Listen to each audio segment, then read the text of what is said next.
আকাশ পাইকার থেকে চলে এসেছি আপনাদের ভালোবাসার ভিডিও নিয়ে। আপনাদের ভালোবাসার ভিডিও মানেই তো আমার পাখির ভিডিও, আমার পায়রার ভিডিও। আমি এখন পাখিগুলোকে বিরক্ত করব না, কারণ ডিম নিয়ে বসে রয়েছে, তাই পায়রাগুলোকে খেতে দিয়ে দিয়েছি। আর আপনারা তো দেখেছেন যে কত পায়রা ছিল আর এখন কত পায়রা কমে গেছে। দেখুন ঘুঘু পাখিটা চলে এসেছে, ঘুঘু পাখিটা কদিন ধরে আসছিল না, আবার চলে এসেছে। আর সব থেকে বড় কথা, আপনারা অনেকেই আমাকে জিজ্ঞেস করছেন লাল যে পায়রাটা ডিম দিচ্ছিল, লাল পায়রাটা যে ডিম দিচ্ছিল তার বাচ্চা যে ছিল, ঠিক আছে, তার বাচ্চাগুলো কি হলো।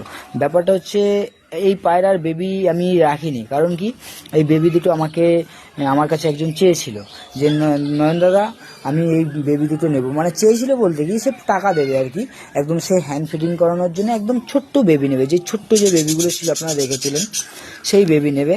সেই বেবি তার জন্য তাকে দুটো বেবি দেওয়া হয়েছে, এই লাল পায়রা দুটো বেবি দেওয়া হয়েছে। আর খুব শিগগিরই লাল পায়রাটা ডিম দেবে, খুব শিগগিরই, মানে আর কটা দিন বাদ লাল পায়রাটা আবার ডিম দেবে, যেটা আমি দেখে বুঝতে পারছি।